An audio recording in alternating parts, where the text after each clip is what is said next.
오늘 하나님 말씀 우리 함께 보도록 하겠습니다. 빌립보서 1장 20절부터 21절 두 절 말씀입니다.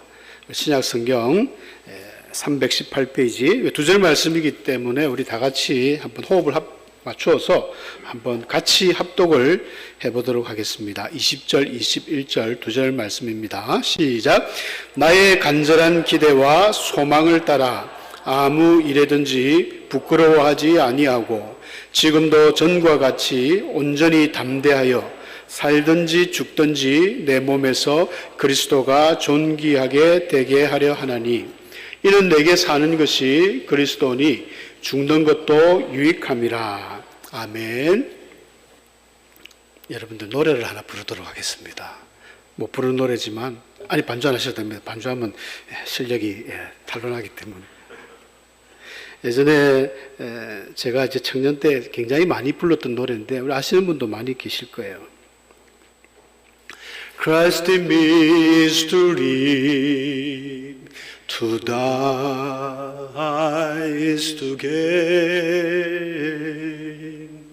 Christ in me is to live, to die is to gain. He's my King, He's my song, He's my life, and He's my joy. He's my strength, He's my soul, He's my peace, He's my Lord. Christ in me is to live, to die is to gain. Christ in me is to live, to die is to gain. 할렐루야.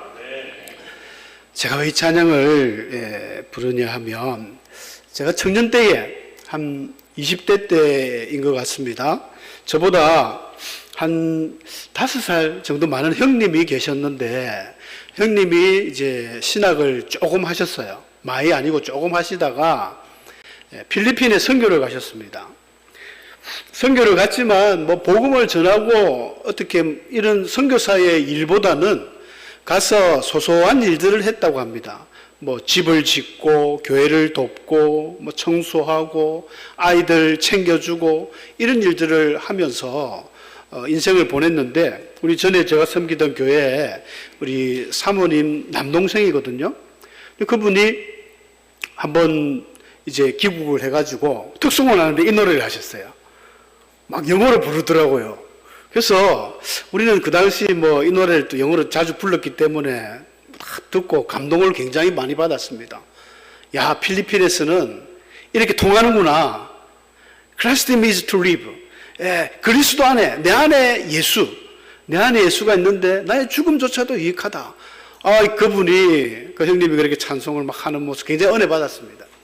그리고 이제 필리핀 돌아가셨는데, 뭐 얼마 안 있어서 이제 임종 소식을 들었습니다. 30대였거든요, 그분이. 갑자기 돌아가셨어요. 밤새 심장마비가 와가지고 한순간에 그냥 돌아가셨다는 그 부고를 듣고 필리핀까지 가도 못했습니다. 그래서 참 안타까운 그 마음을 갖고 있었는데, 그래서 그분이 이제 또 언니가 둘입니다. 사모님도 있고 한 분 집사님도 계셨는데, 젊을 때는 좀 방황을 많이 했던 형님이거든요. 제대로 뭐 어떤 일도 없이 그냥 막 이렇게 다니다가 나이 들어 뒤늦게 예수님을 만난 겁니다. 그래서 자기가 만난 그 예수님 때문에 그 기쁨과 감격을 그냥 자기는 필리핀에 가서 막 퍼부었던 거예요. 그래서 뭐 그냥 자기는 하는 일 없지만 아이들 챙겨주고 교회를 하고 뭐 좀 실력이 있어가지고 막 나무도 막 이렇게 하고 굉장히 그게 좋았답니다. 들어와서 자기 간증 비슷하게 이야기를 하는 걸 들었는데, 그래서 우리가 내린 결론은 때로는 하나님께서 굉장히 참 아쉬운 마음도 있었습니다. 저렇게 젊은 나이에 왜 데려가십니까? 그런데 또 한편으로 생각해 보면 가장 신앙이 좋을 때 데려가신 거예요. 이전에 데려가신 게 아니라 가장 자기가 기쁨이 넘치고 정말 은혜가 넘치면서 그렇게 생활하는 중에, 그것도 고통스러운 것도 아니고 뭐 잠시 고통은 있었겠지만 심장마비로 참 가시는 거 금방 가시잖아요. 심장마비가. 그렇게 그 이야기를 듣고 이 노래를 제가 잊을 수가 없습니다. 그래서 오늘 제가 설교 제목을 그렇게 잡았지 않습니까? 우리 다 같이 한번 큰 소리로 한번 해보겠습니다. 내 안에 사는 예수. 시작. 내 안에 사는 예수. 영어로 이제 Christ me죠. 여러분, 내 안에 사는 예수를 방금 여러분 입술로 고백했습니다. 혹시 가슴속에 뭔가 뭉클하시는 분이 없습니까? 내 안에 사는 예수. 우리 안에 계신 예수님께서 그래. 오냐? 너 잘 있느냐? 이렇게 말씀을 참 해주시면 우리가 참 큰 힘이 되겠죠. 근데도 아무 반응이 없거나 뭐 마음이 찹찹하신 분들은 우리 한번 돌이켜 보셔야 됩니다. 내 안에 정말 예수가 있는가? 내 안에 예수님이 살고 있는가? 오늘 바울 사도가 고백했습니다. 내 안에 사는 것은 예수 그리스도다. 여러분, 모두 우리 믿음의 성도들은 예수가 필요합니다. 내 안에 예수가 있어야 됩니다. 내 안에 예수가 없는데 어떻게 하나님의 백성이 되어지고 천국을 가겠습니까? 우리 인생의 모든 키워드는 이 말씀 하나로 연결되어져야 됩니다. 내 안에 예수가 있는가? 여러분, 오늘 설교를 통해서 한번 가슴속에 마음속에 질문해 보시기 바랍니다. 제가 몇 가지 질문들을 준비했는데 내 안에 정말 예수가 있는가? 있겠죠. 이제 그것이 성령이 충만해가지고 정말 내 안에 예수로 완전히 살아가는 바울 같은 신앙인이 있는가 하면 아직까지는 어린아이 신앙, 젖을 먹는 어린아이 같은 신앙인들도 있을 것입니다. 그리고 아직 뭐 회심하지 못하고 믿음을 고백 못하신 성도님들도 계시겠죠. 오늘 이 시간을 통해서 주님 영접하시고 새로운 인생 사시기를 축원합니다. 내 안에 누가 살고 있는가? 이 질문입니다. 사랑하는 성도 여러분, 내 안에 누가 살고 있습니까? 누가 살고 있는가? 굉장히 중요한 질문입니다. 요한 사도는 요한 1서 2장 16절에서 이런 말씀을 하고 있죠. 세상에 있는 모든 것이 육신의 정욕과 안목의 정욕과 이생의 자랑이니 이 모든 것들은 아버지께로 온 것이 아니고 세상을 쫓아왔다 했습니다. 세상은 결국 뭐 하나님의 나라는 아니죠. 마귀의 어떤 주무대 아니겠습니까? 세상을 쫓아왔다. 그러면 세상에 있는 모든 것들이 우리 눈에는 보이지 않지만 악한 영들이 있습니다. 다 성령 아니면 악령입니다. 성령은 하나님이시기 때문에 예수님, 하나님, 또 천사들, 반대로 악한 영들은 사탄 대장이죠. 사탄 마귀, 그 쫄개들, 귀신들, 이런 것들이 세상에 가득합니다. 자, 그럼 내 안에 누가 있습니까? 내 안에 귀신들이 왔다 갔다 합니까? 천사들이 왔다 갔다 합니까? 하나님이 딱 자리 잡고 있습니까? 예수님이 내 안에 딱 자리 잡고 내 안에 주인이 되어 있습니까? 영어로 He's my Lord라, Lord 주인입니다. 주인. 우리의 주인. 헬러어로 큐리오스라고 그래요. 큐리오스. 신약에 많은 성도님들이 고백했습니다. 큐리오스. 나의 주님이시여. 주님이라는 말이 나의 주인이라는 말이거든요. 바울 사도가 오늘 20절에 그렇게 고백하고 있지 않습니까? 내 안에 사는 것이 그리스도다. 사랑하는 성도 여러분, 바울이 이런 고백을 하는 것은 굉장히 의외의 고백입니다. 왜냐하면 바울은 예수 그리스도를 굉장히 싫어했습니다. 싫어했던 인물이죠. 그렇다고 바울이 믿음이 없는 사람이 아닙니다. 여러분, 우리가 유대인을 이해할 때는요, 히브리인들은 어릴 때부터 성경을 가까이 합니다.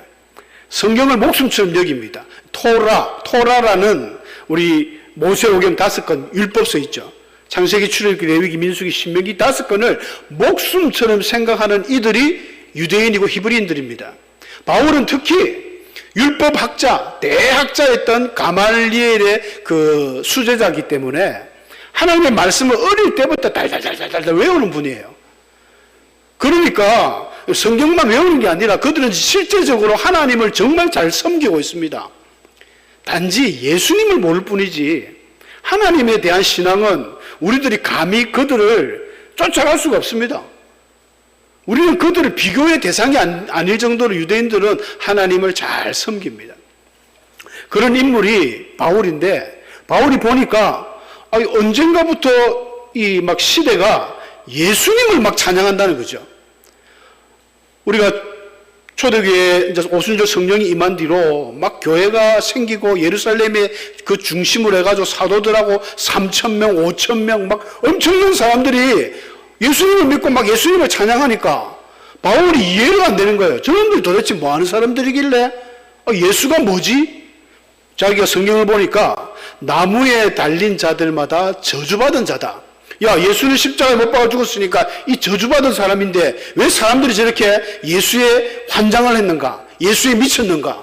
그래서 바울이 자기가 가지고 있는 고난, 사내들인 공회원이라는 말이 있기 때문에 그 고난을 가지고 사람들에게 직접적인 고난을 받아서 예수 믿는 사람이라면 치를 떱니다. 예수 믿는 성도들, 예수 믿는 사람들이 모여 있다 하면 그곳에 가가지고 막 잡고 감옥에 넣고 핍박하는 인물이 바울이었습니다.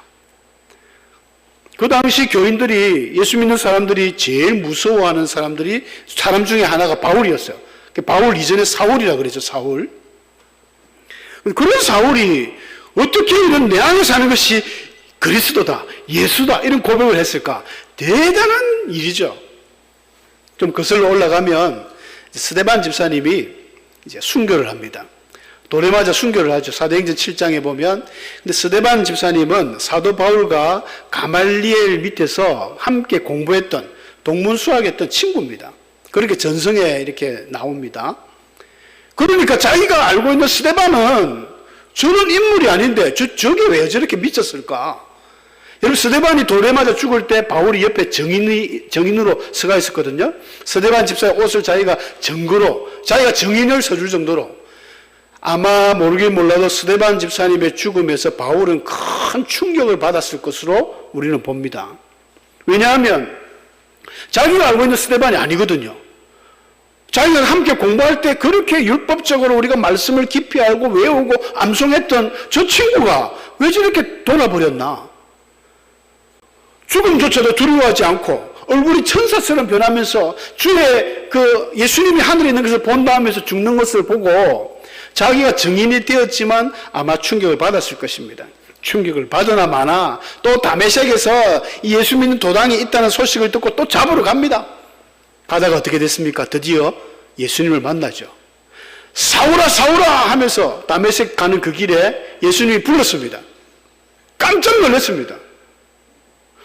주여 니시옵니까? 그럴 때에 하늘에서 들리는 음성이 나는 네가 핍박하는 예수다.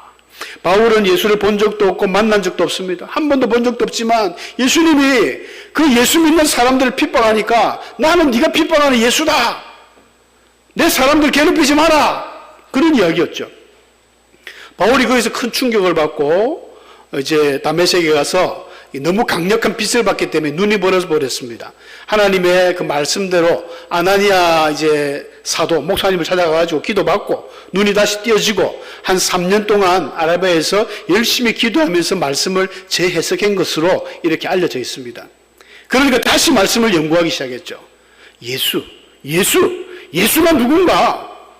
자기는 예수는 저주받은 사람을 알았는데 깊이 말씀을 구약 성경부터 자세히 보니까 바로 이야기하는 메시아, 구원자, 그 사람이 곧 그리스도 예수구나, 이걸 깨달은 겁니다.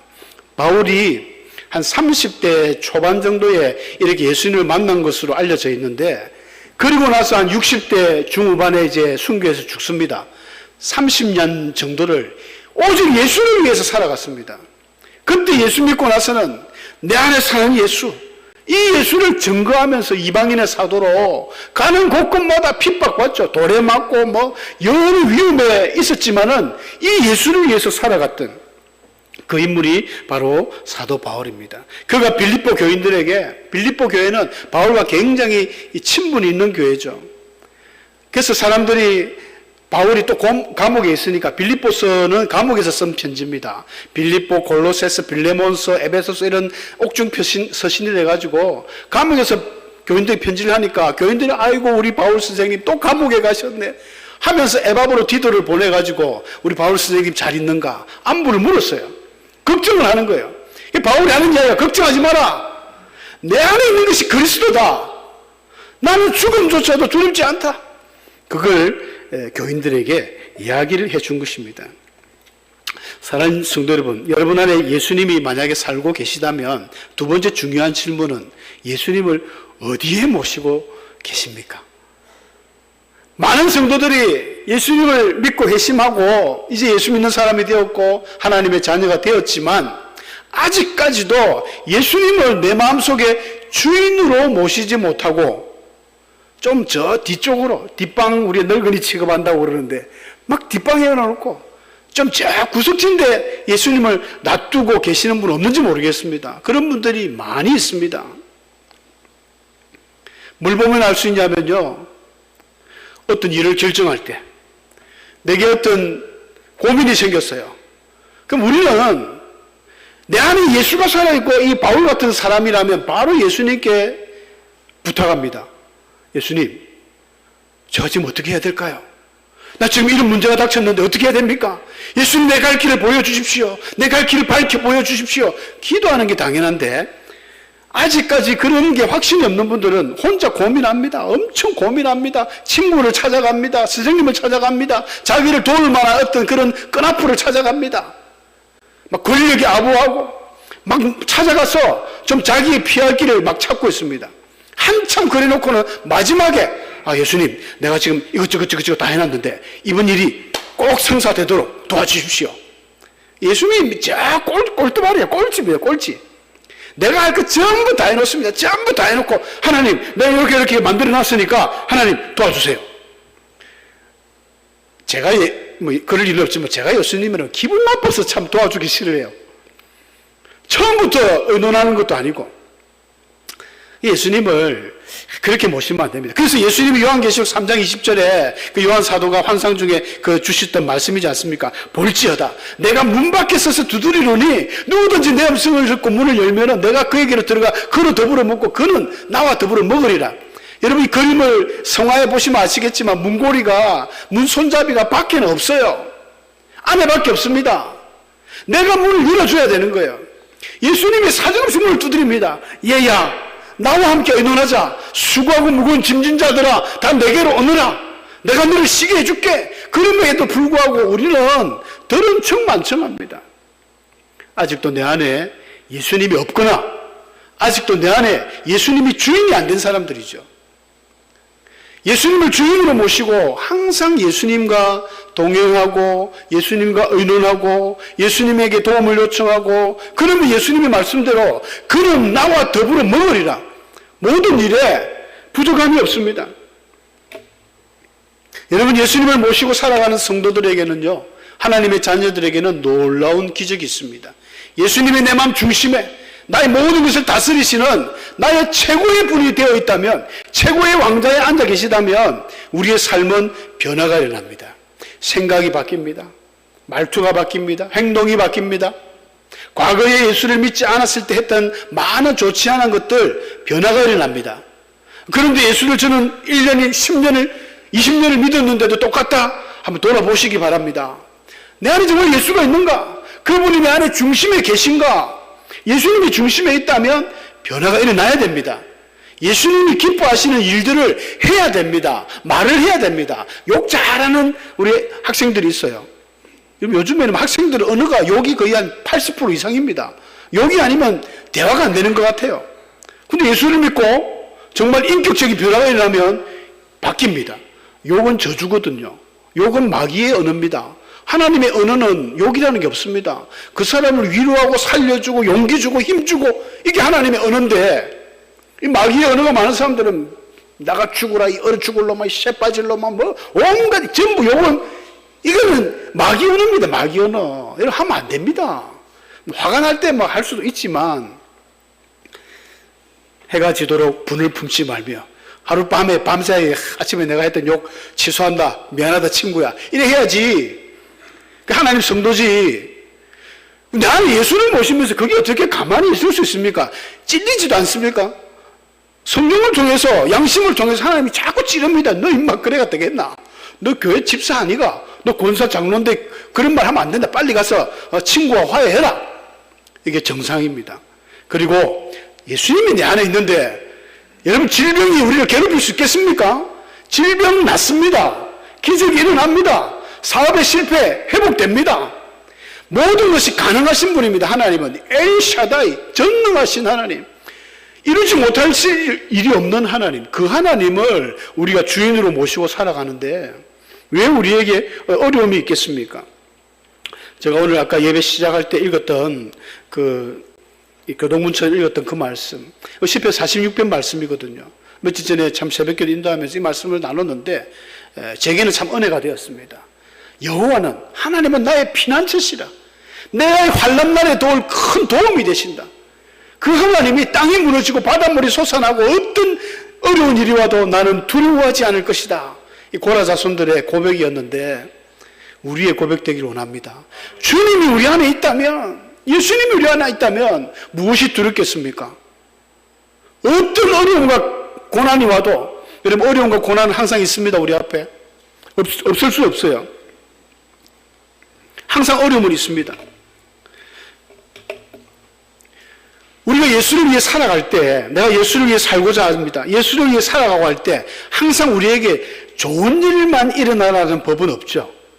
예수님조차도, 예수님 당신께서 그렇게 말씀하셨습니다. 이 복음서에 공통적으로 나오는 말씀입니다. 너희가 나를 따라오려거든 항상 좋은 길, 꽃길만 있는 게 아니야.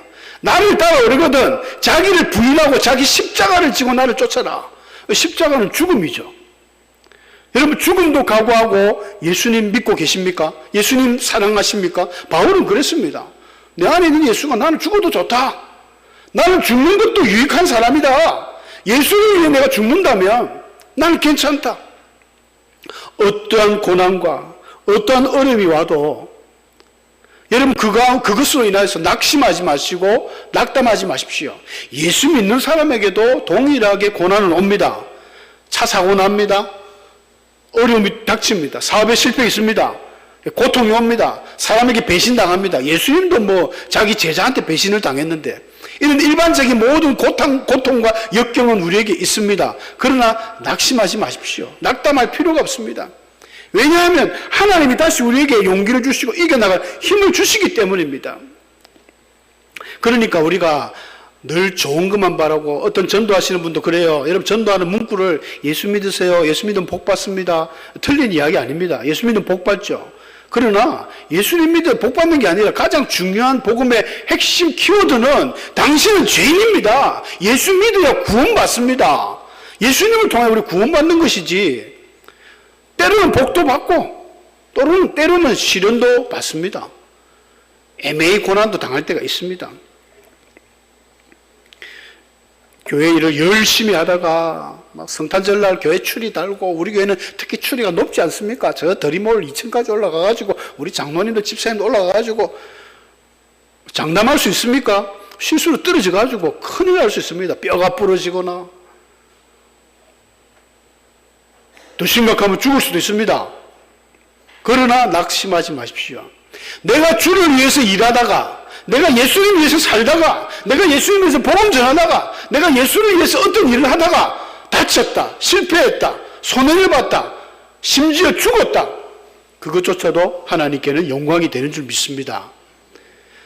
바울이 하는 이야기가 그 이야기죠. 나의 죽음조차도 유익하다. 여러분, 찬송가 373장에 보면 고요한 바다로라는 그 찬송이 있습니다. 거기 보면 가사가 참 은혜스럽죠.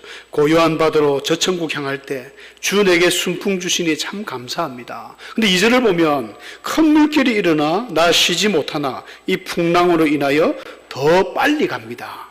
때로는 우리에게 닥친 이런 고난과 역경이 정말 우리를 힘들게 하지만 그것 때문에 우리가 더 빨리 가는 길도 있습니다. 여러분, 우리가 신앙생활을 하다 보면 때로는 고난이 와야 됩니다. 그래서 고난 속에 우리의 신앙이 점점 연걸어져 갑니다. 이 아름다운 과일들이, 맛있는 과일들이 되려면 뜨거운 태양빛을 이겨야 되지 않습니까? 그런 것들 이겨낸 과일들이 달달하고 맛있듯이 우리 믿음의 성도들도 때로는 이런 고난과 역경을 통해서 더 단단해집니다. 우리 코로나 시대 때에 예배를 이 자리에서 못 드리니까 이 예배 자리가 얼마나 소중한지 알았지 않습니까? 계속 건강하면 좋은데 건강을 잃어봐야 이 건강이 얼마나 중요한지 우리가 압니다. 이 10손가락 별거 아닌 것 같아도 손가락 한 개만 다쳐도 얼마나 생활이 불편한지 모릅니다. 평상시에는 몰랐지만은 그 작은 새끼 손톱이 하나 다치도 그렇게 감사가 생기는 거거든요. 때로는 우리 앞에 당한 이런 역경들을 통해서 하나님께서 더 신앙을 주시고, 그래서 인내의 열매, 그 어떤 어려움 속에서 피어나는 그 믿음, 이게 정말 귀한 믿음이 되는 것입니다. 결론적으로 말씀드립니다. 우리의 삶의 목표는 무엇이 되어야 되겠습니까? 나의 삶의 목표는 무엇인가? 여러분 이제 예수님을 모시고 예수님과 함께 살아가는데 우리 인생의 목표, 여러분 무엇입니까? 작은 우리들의 개인적인 목표들이 있겠지만 큰 목표는요, 하나가 돼야 됩니다. 바울의 고백이었죠. 20절 다 같이 한번 고백하겠습니다. 여러분들의 진심 어린 믿음의 고백되기를 축복합니다. 시작. 살든지 죽든지 내 몸에서 그리스도가 존귀하게 되도록 살겠습니다. 이런 고백이죠. 예수를 위해서 살겠습니다. 예수님이 존귀하게 되도록, 예수님이 가장 귀하신 분이 되도록 내가 살아가겠습니다. 여러분 내 안에 예수가 살아계시다면, 이왕 예수님 모신 여러분들이라면 이 예수님이 가장 존귀하게 어딜 가든지 예수님이 대접받으시고 예수님이 높아질 수 있는 그런 우리의 삶이 된다면 여러분들의 삶은 영적으로 성공한 삶이 될 것입니다. 또한 그런 삶은 하나님께서 보장하셨습니다. 시냇가에 심은 그 나무가 시절을 쫓아 과실을 많이 맺는 것처럼 모든 것이 형통하겠다, 만사가 형통하겠다, 하나님이 약속해 주셨습니다. 우리 신앙으로 정말 내 안에 예수님 모시고 죽든지 살든지 끝까지 주를 위해서 살아가는 복 있는 그런 주의 인생들 되시기를 축복합니다. 기도하겠습니다.